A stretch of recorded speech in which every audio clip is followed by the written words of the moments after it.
Obviously, our focus all turns to Clemson after a nice team win Saturday against Virginia Tech. Again, as I said Saturday, we probably talked enough about Virginia Tech already. I felt like that was like a marathon presser after that game. So we talked probably enough about that. But great team win by our guys again, and the resilience that our kids showed going through that week will only help us going into this second week. Going into Clemson, and you going to face the number 4 team in the country in Clemson. They got weapons everywhere on offense and defense. They've got depth. They're long, they're fast, and obviously they're well coached. Dabo does a great job. Got a lot of respect for him and always have, and how he operates his business down there. And we're looking forward to a great week. So, questions? Pat, you've been around college football a long time. How do Clemson and Notre Dame stack up among the best teams you've seen? They're both really good, obviously. I'll let you know after the game, who's better. But it's hard to, you evaluate Notre Dame, on the field and what they do, and then you look at Clemson on videotape, and until we get to, we haven't faced them for 2 years since 18 down in the ACC championship game. So it'll be interesting. But we know, Trevor Lawrence and ETM on offense are explosive. Both offensively and defensively for Clemson, they've got, a top 20 offense and a top 20 defense. Those are two really, really good ratings when you're both, you got, a lot of times you see a team that's got a top rated offense and maybe not as good a defense and vice versa, but they're good at everything they do. And we know talent-rich football team. What can you point to since the Notre Dame game, since the bye week, why the offense has been performing better? You really asked that question? Sure. Well, first of all, when you got Kenny Pickett back, that makes a big difference. When you got your starting quarterback, guys have a lot of confidence in him, and we got to be ready when you don't have him. But when you got a quarterback that's got as many reps, whether it's spring ball 2 years ago, because I really don't count spring ball this year, that makes all the difference in the world. That guy pulls the trigger. He can make plays with his feet. He's a leader. He leads our offense. And, again, that doesn't say Joey or Davis or whoever else is in there. It's just that's the case. And until you have an offseason to work those next guys up at the quarterback position, that's the number one key. And, you look at Trevor Lawrence, is spectacular. They go a couple games without him, and maybe they're not as explosive. Maybe they beat Notre Dame with Trevor Lawrence in there. So who knows? But I'd say that's the biggest difference that I see.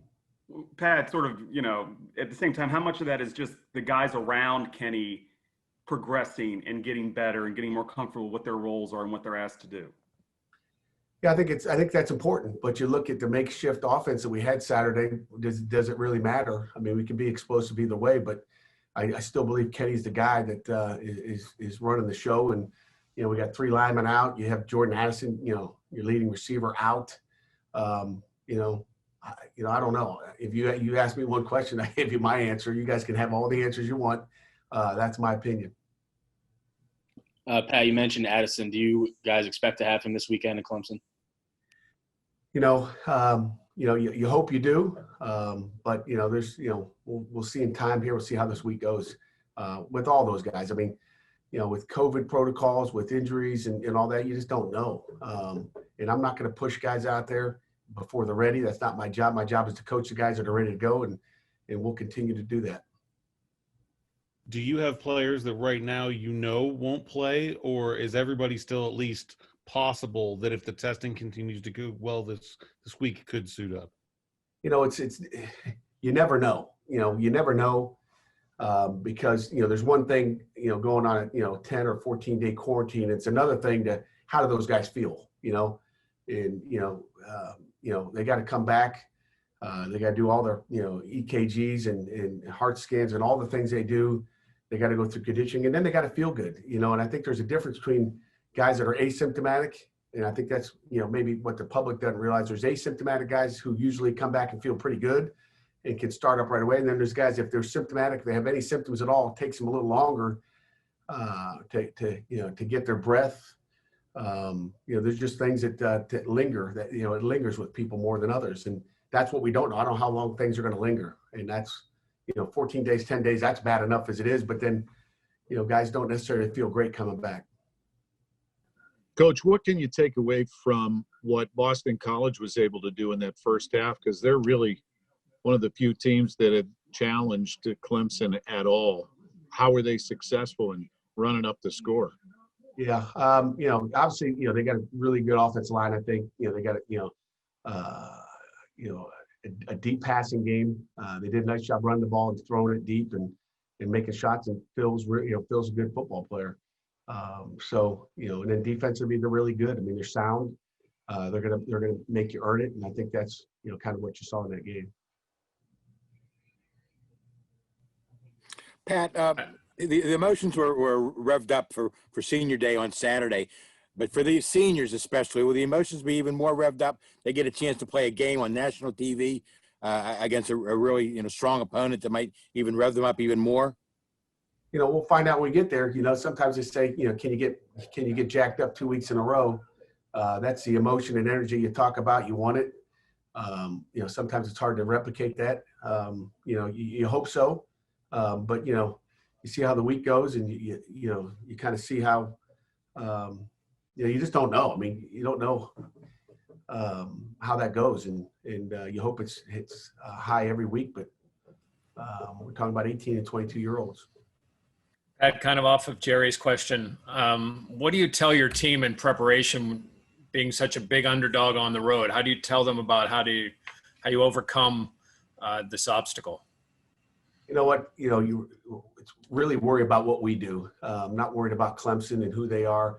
It's about us executing. And I don't think we have to talk about I don't know what the underdog is. What are we, 40-point underdog? I don't know what we are. I don't look at all that stuff. But really not going to focus on us being an underdog or, it's a 40-point spread, whatever it is. We're just going to focus on what we do and what we, how we execute. What do you see from the young offensive lineman this past Saturday, and how does that shake out this week if everyone's healthy? Well, they got a game under their belt, that's for sure. And really all three of those replacements, Matt Gonsalves did an outstanding job. So did Blake Zabovic, and Carson Van Lin played more snaps than he's ever played, maybe at offensive tackle all year. So he got his feet wet as well. So those three guys and Jimmy Morrissey and Bryce Hargrove, really just did an outstanding job of making those guys feel good. I think it started off slow, probably why you see 3 field goals early. And then our kids started to get confidence that, hey, I can do this. And our O-line got better as the game went on. They executed better. And then, he started turning, drives into touchdowns instead of field goals. Pat, you guys saw Trevor Lawrence, was it 2 years ago in the ACC title game? How has he progressed as a quarterback from your standpoint, from your perspective so far? Yeah, I don't know how you progress. He was pretty good in 16. He's really, really good. He's got a quick release, as I think I talked 2 years ago, and you watch it, it's like, he rifles the ball out there. He knows where to go with the ball. He's making quick decisions. They don't take many sacks, and they don't make bad decisions. And, he's really getting the ball to, ETM out of the backfield more than ever. So not only do you have to worry about, number 9 catching or running the ball, you got to worry about him catching it now. So, he loves to throw it to him. I think ETM is the number 2 receiver out there. Amari's number 2, the slot receiver number 3, who really lines up all over the place. But they're explosive in the passing game. They got weapons. I mean, he's a guy who was he's like a consensus number 1 pick. I mean, NFL teams are tanking for him. I mean, is he that in your eyes? Is he kind of the best quarterback maybe you've seen at the college level? I mean, how does he stack up in that regard? No question. I mean, I've seen a lot of great quarterbacks, through the years here, and he's up there with the top 3 or 4. I mean, Ben Roethlisberger was pretty good when we faced him at Miami, Ohio back in 2002. I look at what he did that year that we played against him. He's like Ben. He's explosive. I don't know if any NFL teams are really tanking. I think it's hard to say, let's lose today, guys, so we can get him. But I don't know if I'd go that far. But there's a lot of great players out there. Trevor is certainly one of the top 2 quarterbacks in the country, if not the number 1 guy. I'd say he's number 1. I'd say he's your Heisman Trophy guy. went through COVID. All of a sudden he slips in the, I don't understand how that works. We're in a pandemic, and he shouldn't lose any votes for Heisman because he didn't play in a couple games because of COVID. It wasn't like he, made a bad decision, got whacked in the backfield and went down and, threw a pick at the same time. His play on the field speaks for itself. Pat, I know you didn't have a lot of guys that are difference makers now that played in that game down there in 2016, but are you able to replicate any of that travel stuff? Are you a superstitious guy? Do you try to say, well, we did this 4 years ago, and I'm just curious, do the COVID situation just make that out the window and just say, hey, we just got to do what we can? I think every year is different. Every weekend is different. It's who's playing for you, number one. But, the big thing we got to do is worry about us. And, our kids will go down there with confidence. And, one way or another, that's my job. And then they got to go down and play with emotion because it's an emotional game. You better have enthusiasm. You better have energy. But, I really don't know if you can take much of what you did there. That's what we do every week. So what we did against Clemson, as far as, just getting them mentally and physically prepared, is the same thing we do every week, whether you're playing Notre Dame or you're playing Clemson or you're playing, Virginia Tech. Pat, in 16, I think Deshaun Watson threw for almost 600 yards against you. Still win the game, but I think Wayne Gallman only had like 36 yards. And then in 18, Etienne went off and had like 150. Right. And Lawrence didn't even need to throw. Is that step one to winning this kind of game, is you have to compete up front and not get run over in the trenches? It always is. If you don't stop the run, I mean, you look at those deals, and, we had a chance to beat them down there with whatever they had rushing, 50 yards rushing that day. And then they had 300 yards rushing in the championship game. So that's certainly the deal. You got to make them one-dimensional. And really, they didn't throw it much in that ACC championship game, but it didn't really matter. They didn't have to. So, we got to stop the run. And ETM is the guy to start off with. And then, as soon as you get enough guys in the box, then they're going to throw fades. And he's, Trevor's really accurate. And you got to change up your coverages a lot or you're going to be in trouble.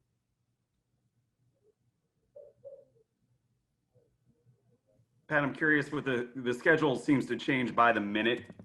And I know you anticipated, being light on your feet this year, but I mean, how do you sort of, you're preparing to play. I mean, Clemson was in Florida, was in Tallahassee, and the game didn't get played. I mean, just sort of where are you at in terms of, does nothing surprise you at this point in terms of how the schedule gets affected? Yeah, nothing surprises me. We've been blessed to be able to play 9 so far. We've had one, trip up, I guess, if you want to call it. But the good thing is, we've got it rescheduled, and so we'll get our guaranteed 11 games in, hopefully. But nothing surprising me. Again, I think that was the first game was really, squashed on a Saturday morning, and we don't want that to happen. We don't want to travel down there and get squashed. We sure hope it gets to be played. Pat, I assume you're feeling much better about your offensive line depth now, even if those guys, who didn't play Saturday can't play this Saturday. You got guys not just for these next 2 games, but for next year.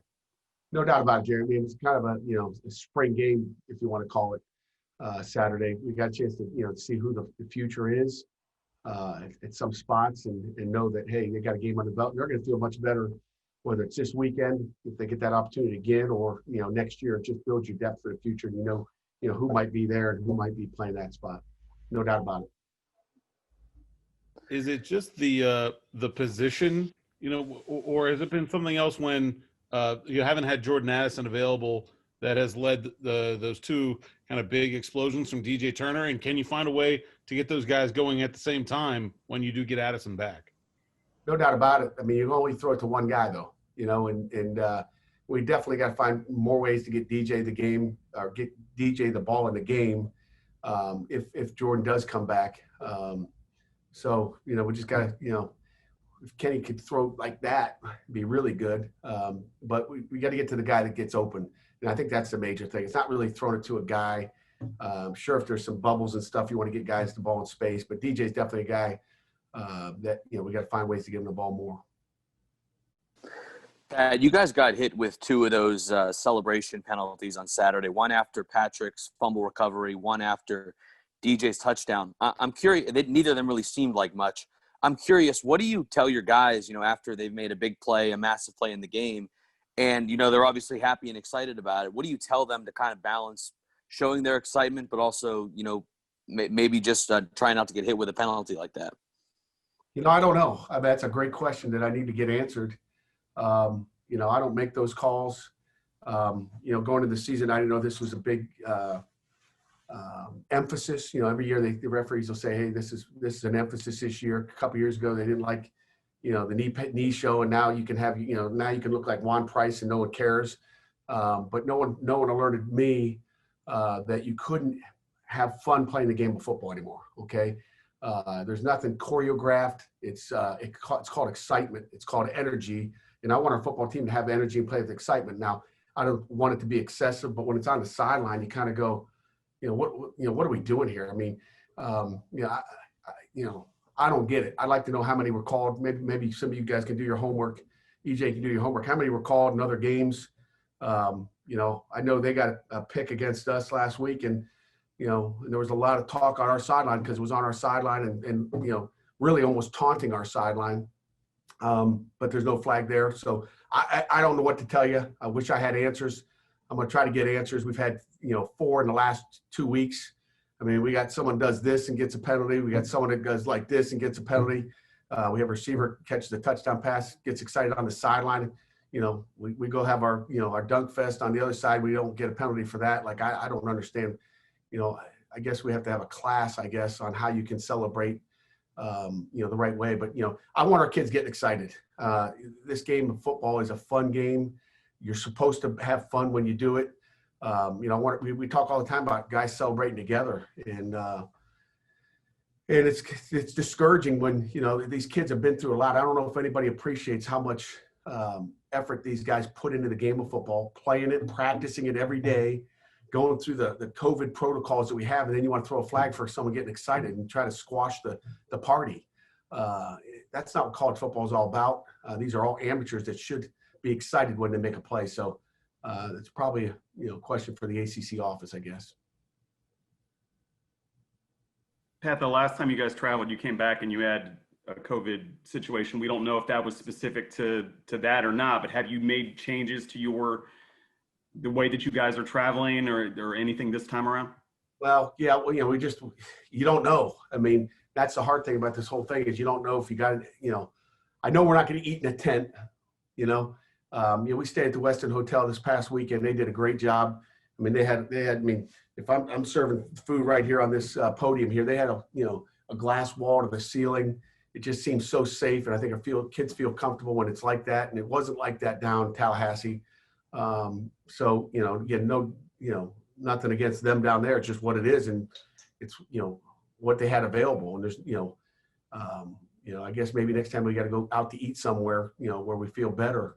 But that just takes more time. And then you got to get there earlier and you got to have a bus trip to go to a restaurant that can serve you the right way. But, I don't know. And you don't even know if it's that. I don't even know. So, we're pretty safe every week in the protocols that we use. Sometimes your hands are tied as a coach, and sometimes the meeting rooms are as big as this room I'm in right now. And sometimes you got to go out in a tent. We've been lucky in the city of Pittsburgh. We got, big time, 4 and 5 star hotels that we're able to stay in and stay safe. And we just got to hope we can, have that down in South Carolina.